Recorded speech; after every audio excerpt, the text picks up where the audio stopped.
I was not going to risk someone else's money until we were ready. And now we are, and people are getting great returns. I was used to $50,000, $100,000 bills that I had to pay all the time. Sometimes I think a lot of new investors get so caught in the weeds. It is definitely a lot more nuanced compared to what you're in commercial, because the numbers are the numbers. What it's making in revenue is what it's worth. People that don't do the math get over excited about some of these properties, so you wind up competing at way too high, and you just spend a lot of time spinning your wheels hoping to get a deal. How does a new investor get the off market?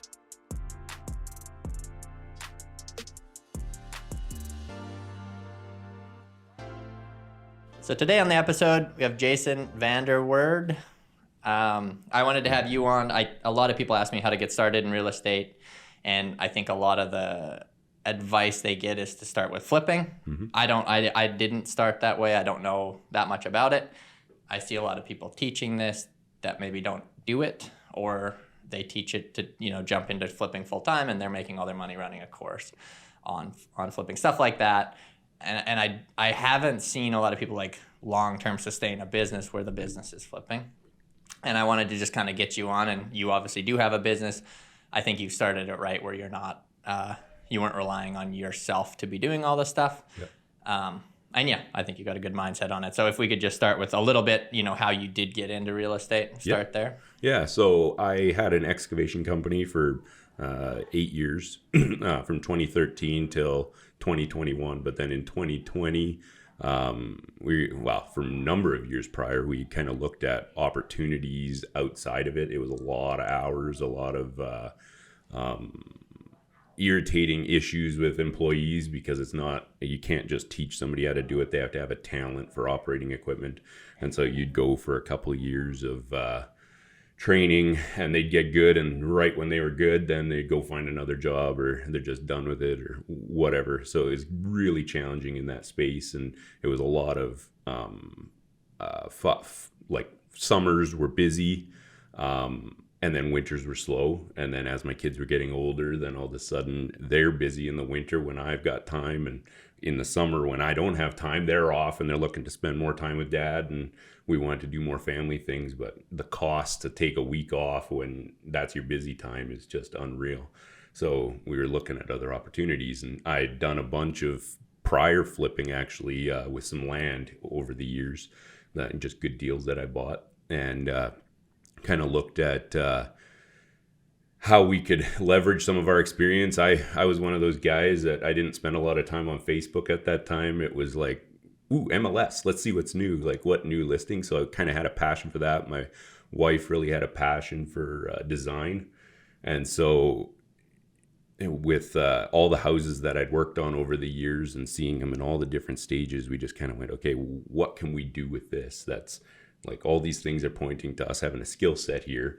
She was looking for a job kind of as our kids were growing up. Like, she didn't necessarily want a job, but looking for a career option. And so we got looking at if we buy some real estate. Originally, the thought was just to do buy and holds. We'd fix them up. We'd make them look nice, keep them for tenants, and have good tenants. And then we did our first one in the spring of, was it spring? Yeah, we started in the fall of 2020. And then it was a small house on the west end of Edmonton. We actually lived down in Red Deer at the time, or close to Red Deer. But the market's too small. I had done my research. It just doesn't work for flipping. So we bought up here and found some connections with some good people up here where we could get trades going. And then we kind of started our first house thinking it was going to be a rental, and then decided partway through that we'd learned that it wasn't really what we wanted for a rental. We're like, let's see what happens if we flip it. And we did one and loved it, and both of us were able to use our skill sets towards it. And I was still running the excavation company on the side as we were winding it down. And then we went to doing more that year, and haven't really looked back. Well, first, you've got a great radio voice, very low, so I got to lower my voice here to keep up. That would have been right in COVID, no? Yes. 2020. Yeah. And what was the thought there? Was there a lot of fear in the market at that time, or had that kind of faded? It had somewhat faded. Like this was, the fall of 2020. The spring was the real hit, like where everybody was like, what's going to happen?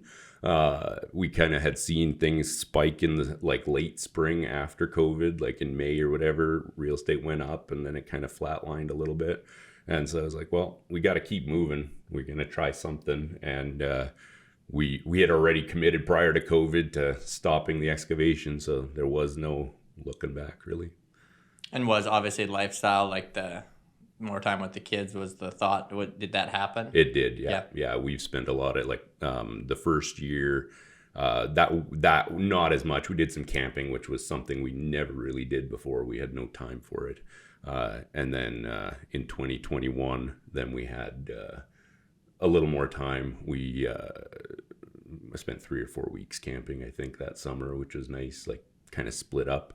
And then last year, actually, we bought a motorhome, and then we traveled through all of BC for 3 weeks. And then this year we went down to the States and did a big loop. So the family balance definitely got better. Yeah. Was it, when you did the first one, is it all your own money, or did you take like hard money or a loan? Or the first one was actually all mine. We were like, let's try it. And I mean, my business had significant carrying capabilities. So in reality, I guess it wasn't all mine. Some of it was credit lines and what have you, but I didn't have to go down that route. But then after that, I was able to get some lines on some good private lenders, and we were able to scale up from there. And this is actually, I don't even know this. Is it, when you do it that way, is the private lender coming in as the down payment, or they're doing the whole loan usually? They're generally doing the whole loan. Yeah. And the rates will depend on how much you're putting down. Yeah. Yeah. To walk someone kind of through that process, like now how someone would go about and doing it if they've never done a flip before, like what does that look like? Because I think even if I had no idea about private lending and I just thought of this, I'm like, oh, you flip this house and there's $100,000 profit, and you don't realize that you're probably paying, I don't know, $75,000 of interest in 12 months or whatever that number is. So how does that look if you were to kind of break that down for someone? On that? How would somebody look at the purchase price, or how would they look at? Let's say I see a house for $300,000. I have no money. Yeah. And I want to just I'm going to go to a hard money lender and do it. Like, are they doing 100% of that price? Or how does that work? They can. Your rates really skyrocket, so you got to count on all these costs, right? You have your renovation costs, you got your sale costs, you got your closing costs as far as that's concerned, the realtor. And so the biggest number that people, I think, get a little lost on is their holding costs, not just, and to that point. So the private money side of purchasing the property is definitely a big one, but then people kind of ignore the renovation money and how that's coming into play. And, you could get some hard money lenders, like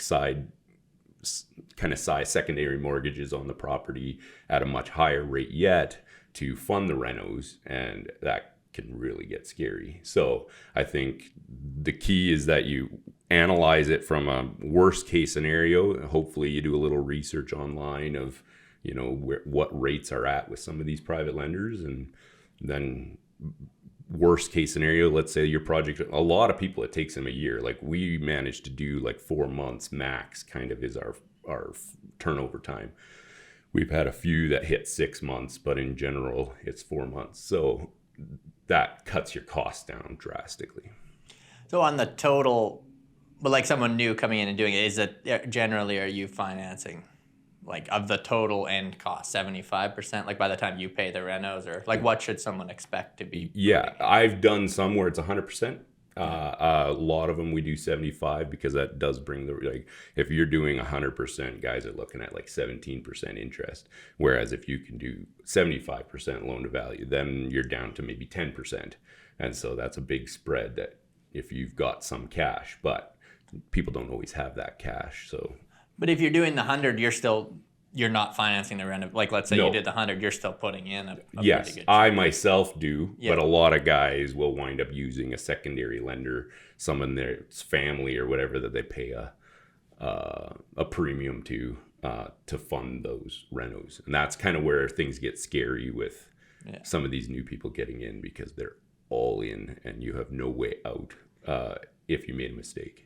Yeah, well, that's what I was thinking. Like, how much could be left at the end, when you're paying all that, like unless the price is really appreciating. Yeah, yeah, that's the scary part. Too many people bank on appreciation. With us, generally, I'm looking at the middle to low end of ARV, so the after repair value. So if we're looking at buying a house for 300 and we're thinking it's going to sell for 600, I'll generally go, okay, is 600 where it's going to sell? Maybe it would be great. But what are the other comps? If they're at the 560 range, then we make sure we're set up for 560. So we're making 10 to 15% in profit on those ones. And then if it goes higher, that's a bonus, but you don't want to bank on it. Yeah. You use it like the ARV term there. Do you find, like, I always think in real estate, sometimes you get people who are whatever, expert or perceived, they try to use almost overcomplicate it. And I see like there'll be, like in my space, there'll be a course that's just analyzing a certain contract or things like this. I'm like, I always think that starting out, you just don't need a lot. Like, I don't know, did you do a lot of that or? Initially, not much at all. Yeah. It was kind of winging it. And I got fortunate to have that go right. Because for somebody else, it could have gone wrong. And I was also fortunate that my other business could carry it. So the risk level wasn't the same as someone else. I was used to $50,000, $100,000 bills that I had to pay all the time. And so your headspace is different. Guys will, over talk the ARV. But I think that if you don't get your ARV right and you don't get your buy right, those two things you can't control. I can change things in the reno. I could put more sweat equity in if I had to, but I think when it comes to residential, like calculating that ARV is essential. Yeah. No, I didn't even mean the ARV. I just mean like sometimes I think a lot of new investors get so caught in the weeds and like everyone's trying to teach something. So it's like this guy's teaching you how to analyze this type of contract, or you should look at all these things. And I'm like, in reality, your lawyer does that. Right. I never go, like my lawyer's going to go through and walk me through everything. And yeah, I don't know if it gets like, I think it's kind of overcomplicated. Obviously you jumped in and did it. And I think like you're thinking of it from commercial. Yeah. And commercial does have a more logical, you've got your cap rates, you've got and so they look at all these things and you can look at it, but there's also experts in the field that can look at it. I can go to an expert in the field with flipping, let's say, and this is where it gets a little scary, is they'll overinflate what the ARV is. And so they'll be like, yeah, you know what, you should do it. Like, I'm coaching you, it's great. And they'll say, in my mind, it would be a 500,000 ARV. They're telling them, like, look at that comp, that's 560. You can hit the top like that one, but it's the very top. You have nowhere to go. Like, if it doesn't hit that, you're hooped. And so I think it is definitely a lot more nuanced compared to what you're in commercial, because the numbers are the numbers. What it's making in revenue is what you're gonna be paying and what it's worth. So what do you think for you, like what's kind of separated, like you've obviously done this now for years and you're able to run it, I think, like a business where, you're doing 10 a year. So even if one misses, it's probably not taking you down, versus the people who are kind of stuck doing one or two. They're doing a lot of it themselves. Mm-hmm. Is it just timing, like or mindset? Like, what's it's mindset. It's being very strict on the buy and building relationships. Like, I've bought one property in the last 3 years on MLS for a flip. Like, all of them are off market because the deals with the realtors involved, and then the hype of homeowners, people's egos get involved when they think it's a good deal. People that don't do the math get over excited about some of these properties, so you wind up competing at way too high, and you just spend a lot of time spinning your wheels hoping to get a deal. So for me, it was a lot of analyzing it up front, keeping my costs low, and trying to keep, and that's the other thing, is like, I have 2 full-time employees that work for me. That keeps the middleman out of it. I'm not paying a GC to run these projects. I'm not paying double for their wages. it's got its own risks because now you've got employee things to deal with. You got to pay your WCB and all this. But because I knew I was doing this at scale, that helped bring costs down. And then I've got a flooring supplier that helps bring costs down. And as you do more scale, people want to work with you more, and they'll put other jobs to the side so I can, my other trades, we can get, motivated to help bring those costs down. So that's a bit of the, I guess, at scale where it changes. How does a new investor get the off market? Like, we get asked that in multifamily because there's 3 or 4 brokers that'll get every deal, and Right. like the stuff we buy is never gonna see. They're never getting listed, really. Yeah. It's getting sent to a list, and sometimes I think that's a little bit overhyped too, or like people think it's a secret list that you have to, and Right. there's a bit of that where like you get sent stuff, but it's, if you are a serious person, and Yeah. I think you can. So on that side of things, actually, in the last year and a half, I've partnered with another fellow. So we do get off-market properties. So his company is called Titanic Properties, and what we do there is we market out to people who are having issues. Right? There's houses that are hoarder issues, like they can't sell it on market. They're embarrassed to have people walking through. They don't want to deal with a realtor. There's divorces where they need to sell quick, and they're just like, whatever we got to do to get rid of this thing. And we offer those options for them to be able to move fast. So yeah, you can go with Titanic Properties. If you followed them, you'd get on a mail list to be able to, get some off market. And otherwise there's other guys out there that are offering those services. If you Google it up, like off market deals.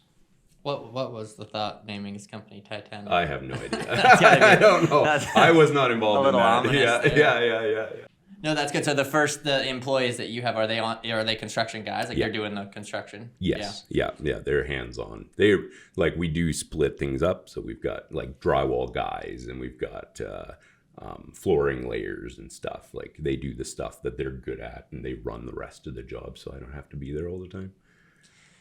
And again, I know I'm not trying to discourage people from starting and doing it, but like, how do you ever, as a new guy, get in where now you do have all these contracts and you're probably seeing all the good deals, and there's probably 10 guys like you that do this on scale.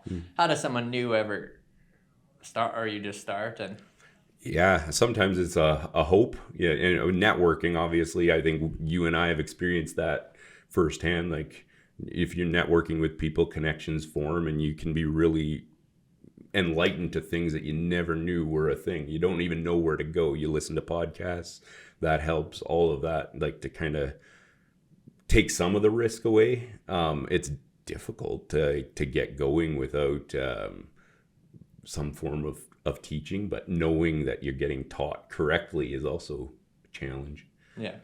Do you guys take investors in the company? We do now. I spent a long time staying away from that because I wanted to make sure we had this ironed out. I was not going to risk someone else's money until we were ready. And now we are, and people are getting great returns. So it's good. Yeah. Because that's what, like, if I were to look at it, if I was coming in and had no experience, and unless you really had a passion for wanting to do it, why wouldn't? Like, realistically, they're probably going to get a better return if they invest with you, aren't they? They're almost going to get the same. Yeah, because they wind up getting, if we're paying 10% out in the market for private lending, and I'm saying I'm making a 10 to 15% return on the end, they basically are risk free because it's mortgaged. And so if I don't make nothing, then they still get paid. Yeah. Yeah, I always think that too. What we'd run as a fund, it's like a lot of guys want to have their name on title, but then a lot of them also don't. They don't want the risk. Like, when you invest with us, you're same with you guys. You're not signing on the debt. You're taking really zero of the risk, and it's spread out, and it's done with a professional. And I guess, but both me and you obviously wanted to do our own thing too. So there's going to be a small portion of people, I think, that. Yeah.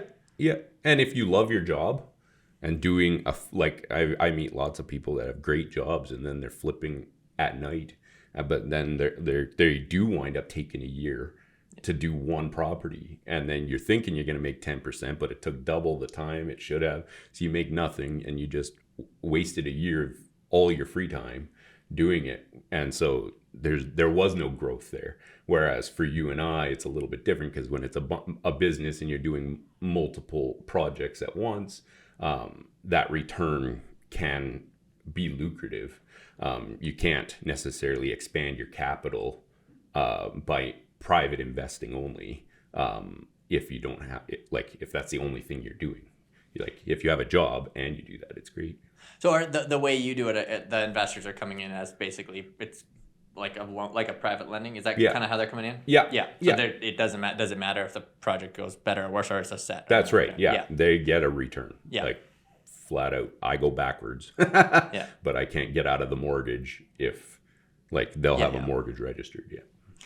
So if you found an investor came in with, $5 million tomorrow, could you scale that up to do it, or would you not do it in? I think because of where we're planning to go, we could, right? We would be like with some of the multifamily stuff that we're talking about doing, the smaller multi stuff, that there's ways to do it. But I would have to take a good long hard look at how we would implement it without risking anything for anybody, us or them. Yeah. What's the kind of the next? Yeah, I think like I was saying before, we kind of have the flipping's good, and I think we will continue to do that as a permanent thing that kind of is our anchor. But I've built in the past some houses, and so now we're looking at building an 8-plex system, actually, with the MLI Select product. In the next year, we just picked up land here a week ago, so that's kind of the next game, because there, especially with building, I can have the full plan as long as once the dirt work's done, what I've gotten quoted is basically where we're going to be. There's no surprises of what's behind the wall. Nobody has any emotional contact to this. These are the numbers. This is what it's worth. This is what the rents are going to be, same as in your industry. And so this is what the value of that building is. And so we'll know basically exactly what our revenue or what our equity is at the end. Are you planning to keep it? Keep the building? I think the first one will probably sell, just because it should have a fairly substantial. We want to solidify our numbers so we exactly know what amount of equity is in the end of one of these, and then maybe we'll do a couple more, and keep one, sell one, keep one, sell one. Yeah. The goal would be to have more of them in the end. Yeah. So I think on guys that are doing that generally they don't have any of their own equity, and usually because you're making money on the build side, so you probably are making whatever amount, and the loan goes up to 95. That's right. Yeah. So yeah, I don't know if I love the 95 thing, but I think if I've built it, then it will be, it'll have enough equity in it that we're not only at 95. Yeah. Yeah, it's just in today's world, I don't love it either, but it's almost impossible with where interest rates are. It's different on the build side, but to buy something, I haven't seen a deal in a long time that works not doing that. Even at 95, you're getting a very little return. Yeah. We just looked at something, and it just hardly works. Yeah. When interest rates and cap rates are this close. Yeah, 100%. Yeah. And you had mentioned before maybe doing home building as well? Yeah. I don't know how much we're going to do of that. That would be more along the same lines. It would be like taking a lot, splitting it, building houses with legal suites. I think our main focus is definitely in the rental space, not the custom home side of things. I'm building my own house right now, but that I can deal with that custom client. Yeah. And maybe this isn't your space, or maybe you don't have an opinion, but with the city, making it now where you can build pretty much they want density, mm-hmm. right?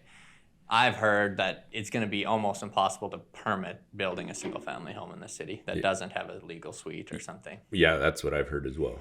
Whether that's true, I don't know. So I wonder, do you think all the bedroom communities will really boom? Because a lot of people don't want to live in that. No. Well, I don't think they're going to, if there's going to be an 8-plex and then an old house and then another 8-plex and then a commercial unit, and I wouldn't want to live with those monsters beside me either. So I think, yeah, your mom and pop kind of traditional type of families are gonna move out for sure. Yeah. Well, and then they want all these legal suites and stuff, and then they want to ban Airbnbs, which is what probably a lot of people do in them. Right. They want it for their family when they're there. And, Yeah.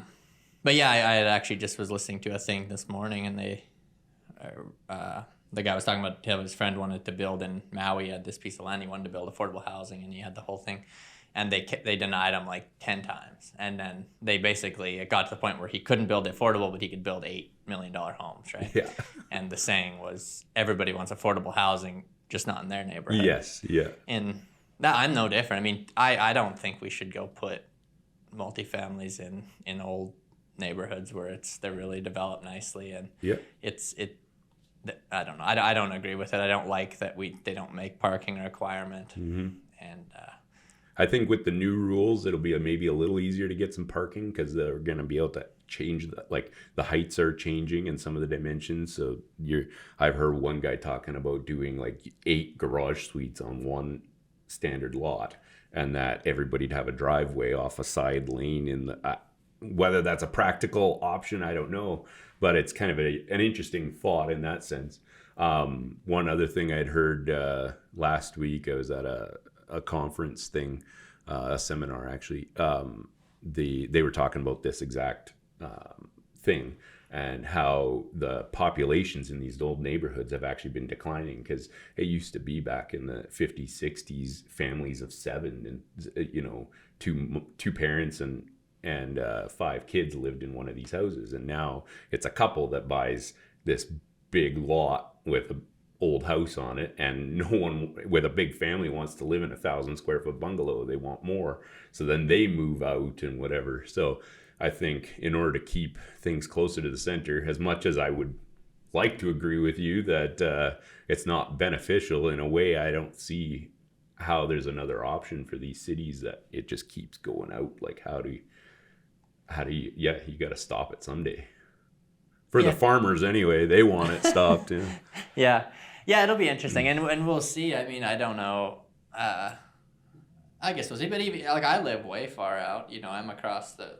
I live on the other side of the ring road. Yeah. And we live in a cul-de-sac, and almost every house has a suited basement, and it sucks. I mean, I can't have. We don't have anyone live in ours, obviously. But everybody else does, and there's literally no There's 2 parking stalls for 8 houses, and so it's either you're sharing the driveway with the basement tenant, and you can't use your garage, or you're parking on the street. And at some point, I just think that gets for sure when you start doing multifamily stuff. Yeah. And the idea of the one guy with the 8 garages is nice, but most of the investors doing this, why would you? Yeah, like you're not getting a lot more. Like why would you? It would be expensive. Parking. Yeah. And I don't know. Public transit stuff's all great, but it doesn't work for most people or people with families. And it takes 10 years for them to complete, just to the testing stage. Like it's so long. Yeah. But I guess we'll see how it all plays out. But I think we'll see quite a bit of growth in some of the smaller communities. Mm-hmm. There's less headaches to build there. I think you see the premium demand in them already. Like I have a rental in Beaumont. It is fantastic. Like it's impossible to there's no vacancy there. And Sherwood Park and St. Albert, all these places that there's definitely a drive for them. Actually, what surprised me is like in the single family home space and the legal suite space, Spruce Grove it has like higher pricing than the city does. It's like, how is that possible? Well, we're looking at I never wanted to go too far out, but we're looking at stuff in Stony Plain, and I mean, you drive out there, it's pretty much city from here to there now. And I was actually on the way here was listening to a podcast that they did. These investors from Calgary were on a Toronto podcast, and they said, for them driving from I think Airdrie, they named some communities, and they're like, it's an hour to work.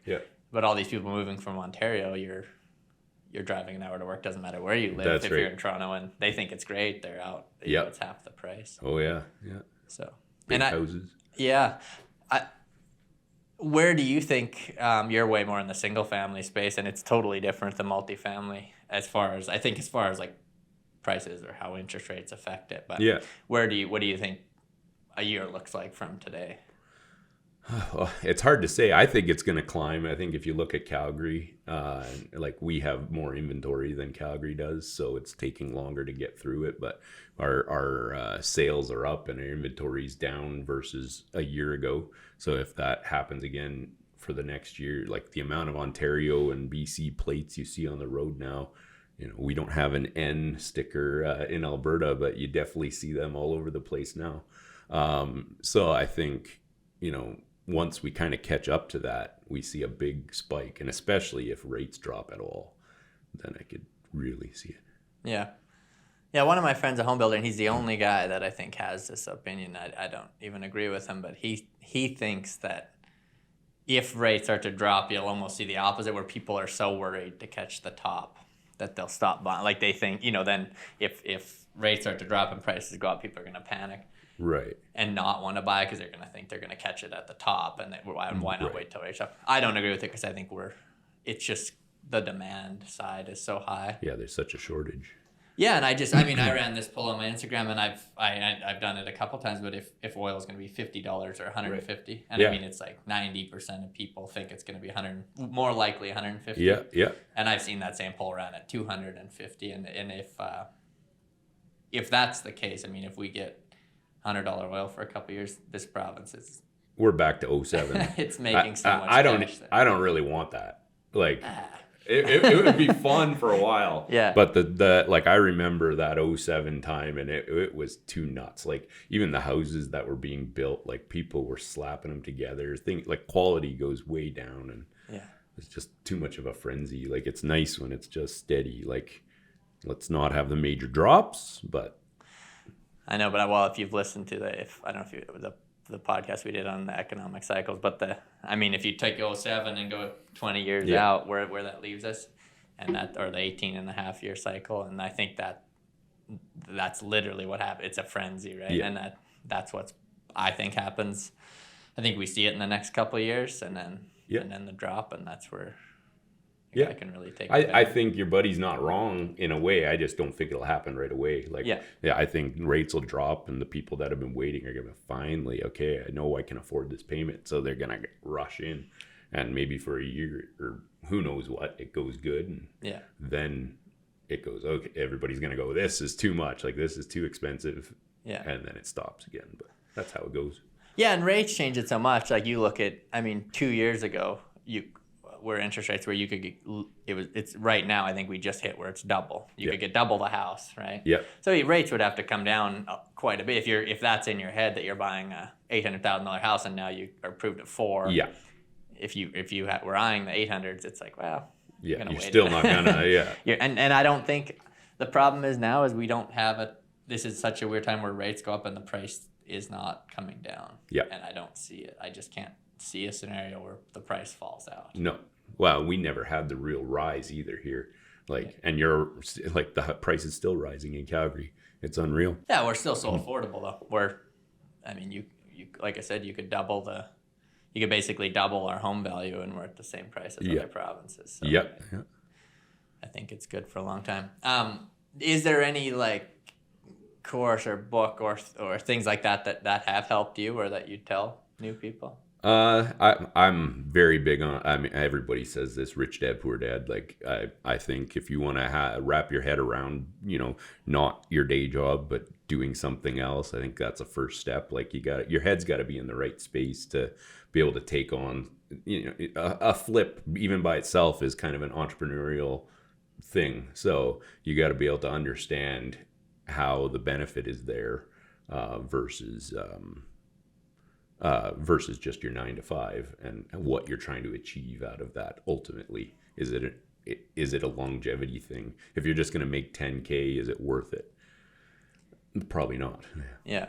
When did you read that book? 2019. That was a stimulator, as well to us going this route. Yeah.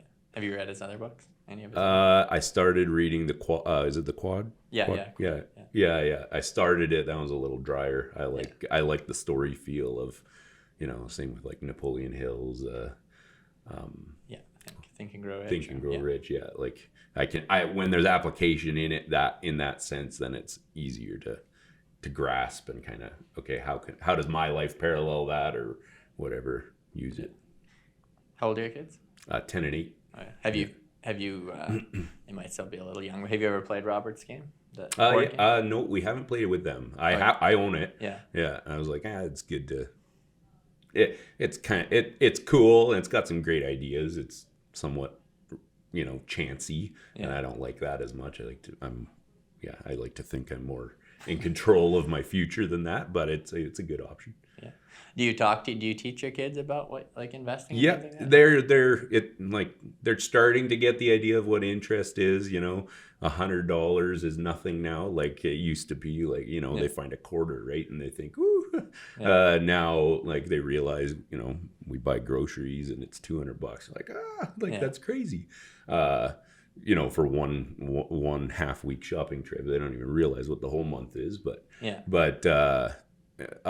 I actually, there's a company that lets you buy commercial properties, just small amounts, online, quite reputable, and so I had them invest $100 each in it. It's 7 years before they get their return, but they can watch the incremental increases, and I put in another 200 for each of them.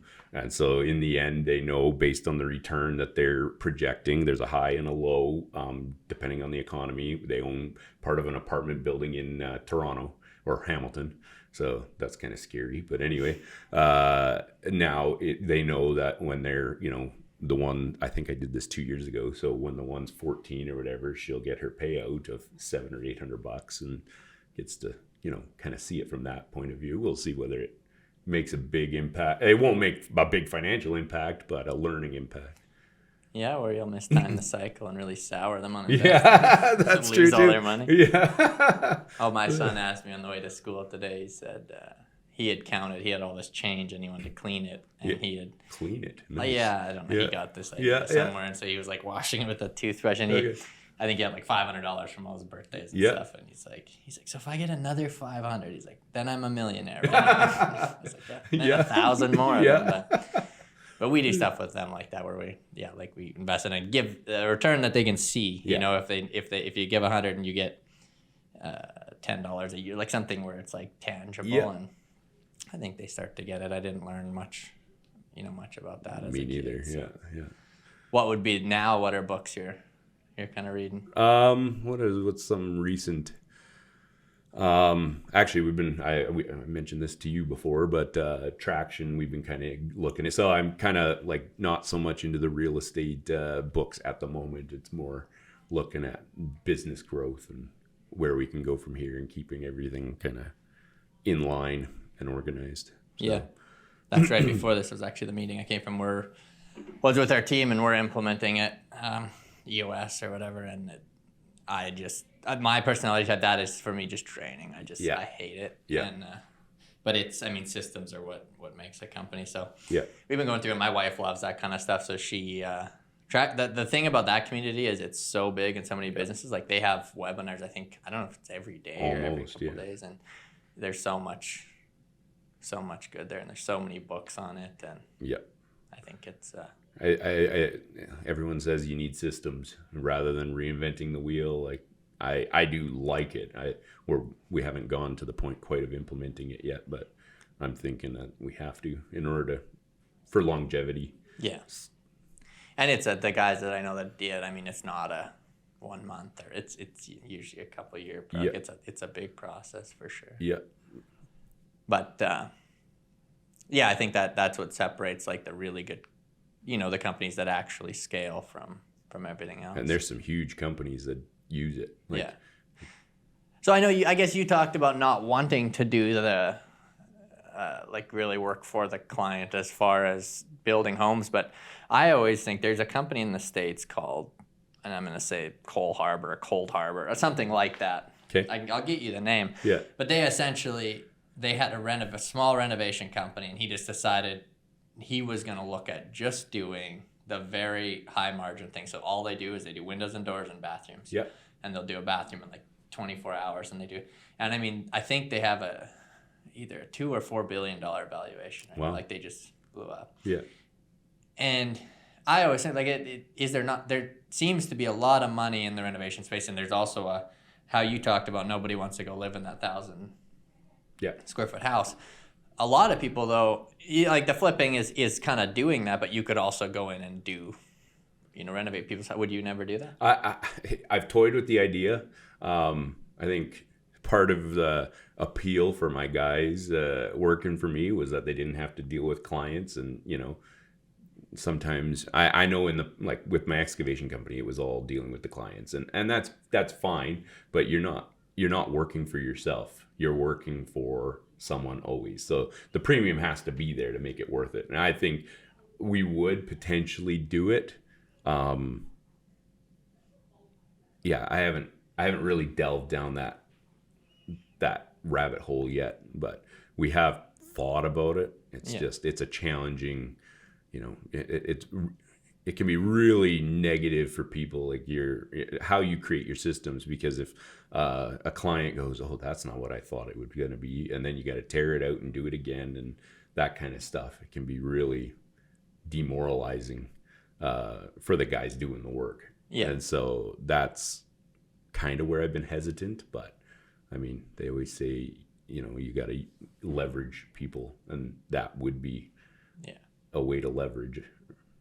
Yeah, I think the margin's high. What I guess the downside is probably you're not going to find a house that doesn't have mold or something, and then that's added cost, and it's probably hard to figure it out exactly. Well, and you would definitely be constantly going back, right? Especially in renovations, like there's no predictability to it. Like this is your base cost based on what we see, and then you tear the tub out, the floors rot in the joists, and then you're adding another 5 or 10K, and then you got to go back to the client and be like, I'm sorry, and then maybe they want to cut something else out, and then your pride in your job also goes away because you couldn't finish it because they didn't have the money to do it properly. And I don't know, there's options, but right now with the houses you're selling, what percent of the buyers are Ontario or BC? Recently it's been about 50. Like we've actually got 2 under contract right now. One's Ontario and one's local, so I think it depends on the product, like which house, what kind of house, and then it depends on I guess who's looking at the time. But and in Edmonton, like, is there that sweet spot where it's like stuff from 500 to 800 sells, or what's kind of the target? It depends. Like right now we're doing one in Laurier Heights, which is a high-end old neighborhood in Edmonton, and so its top-end margin its ARV is significantly higher than anywhere else really in the city, other than a couple other neighborhoods kind of are similar. So we can push it higher, but generally we like to stay in like the 500 max, 550 on the top end, like when we're done, because it's more of like what the general public can afford. We've looked at a couple. There's a couple even right now that are, $1 million properties that should sell for like 2.8 or whatever, and it's like, wow, you put 500 grand in and it's worth another million almost. That looks exciting, but in reality your holding costs are enormous. You're spending $400,000 a year, so, and those things don't sell fast because there's a limited number of people willing to buy it. And then do you have the taste for the finishes and the fixtures that they want and that kind of stuff? So we try to stay away from the real high end for that reason, and then the real low end is also difficult. Someone waiting to get in to flipping, like, when is the ideal time? Because you obviously, I guess it's when the market's going up, or like multifamily, best time to buy is at the bottom. But flipping, if you're at the bottom, no one's probably buying it for a lot more. Except if you're buying correctly, you're buying low as well. It's kind of that transition time that's the worst. Like we kind of just went through it now as things have dropped a little bit or flatlined, let's say. The sellers on the distressed properties are more realistic about their pricing. Like, so we can get it, let's say 40,000 less, but we also know our top price is 40,000 less.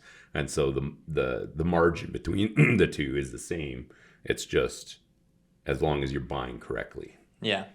That's a tough part when you have too long of a hold, I guess, too. Yeah. It's hard to time that. If I don't, like what happened these last couple of years, I just would have never ever imagined it No. in my life. And as interest rates went up, I always was the guy that's like, they won't stick around it. One of my rentals has a variable because I was convinced. I'm like, no, it's not like, and now it's at 6.2 or whatever. And I started at 2. And I'm like, at 4%, I was like, should I lock in? Nah, it's not going to go higher. How could it go higher? They can't do it. They can't afford it. Yeah. And now it's like, whew, I should have, but now I'm not going to, because how can it go higher?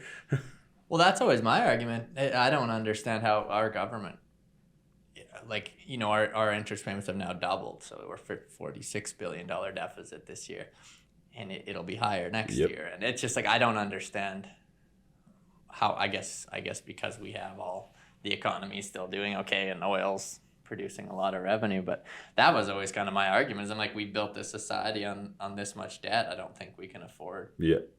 I don't know how they afford it. And looking at it long term, how they're gonna, I don't know. Yeah.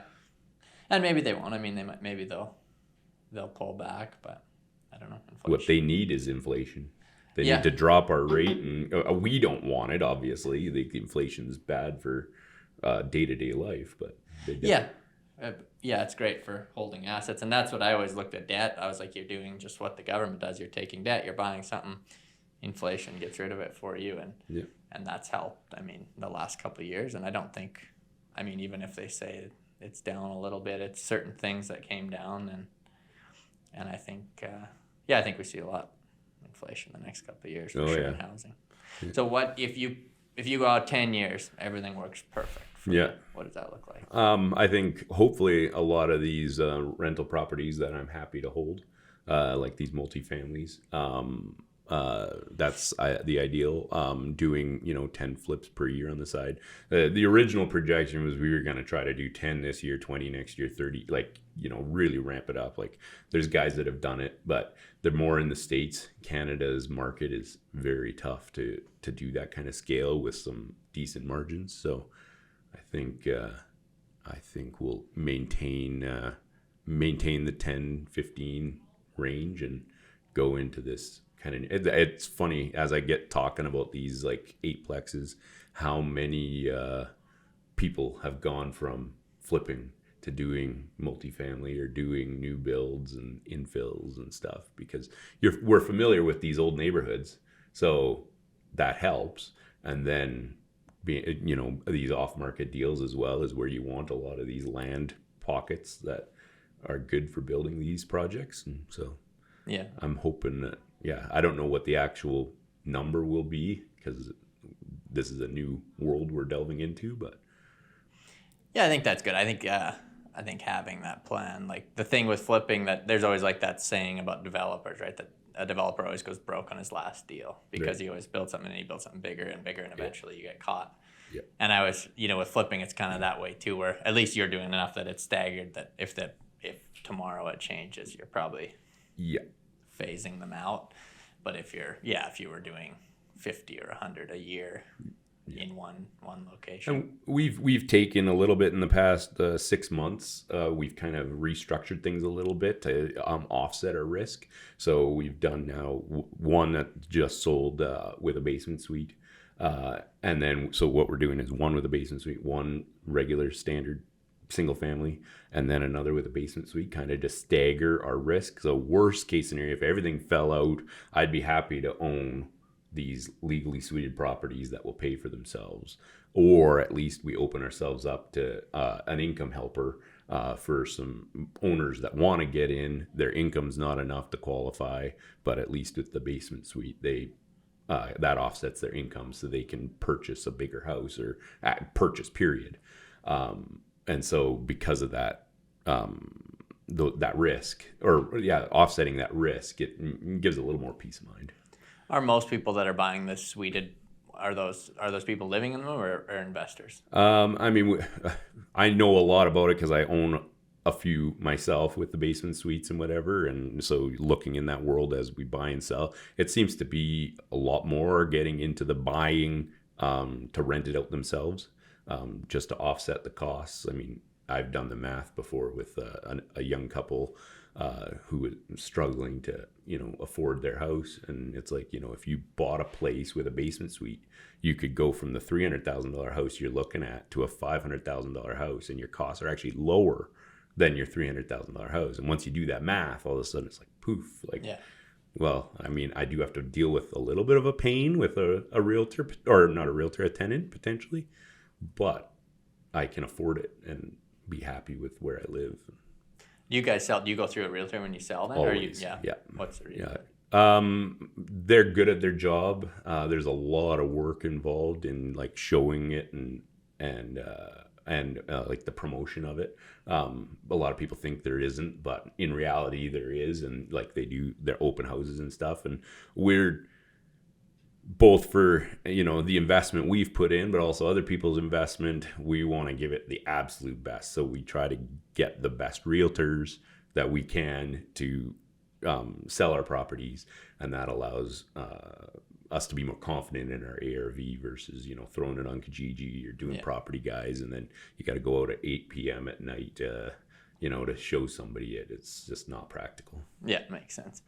Someone getting in, what do you think the skill set like is most important? Obviously not construction if you you don't understanding it. Yeah. And different levels of it. Like it's actually over the years knowing a lot of different trades. Like I know some finishing guys that have got into doing this, and almost every one of them loses it because they're too picky, too finesse. And that's awesome. They create a great product, but it's just super expensive to do what they think it needs. And that personality type, it just doesn't work. With me being on the outside of construction, understanding it all, but not being capable actually of making it look nice, it was a benefit because I can see it, I understand it, I know what looks good, and with my wife's help, especially with the design side, we make something that looks great, but it's not, necessarily maple and, all that kind of stuff.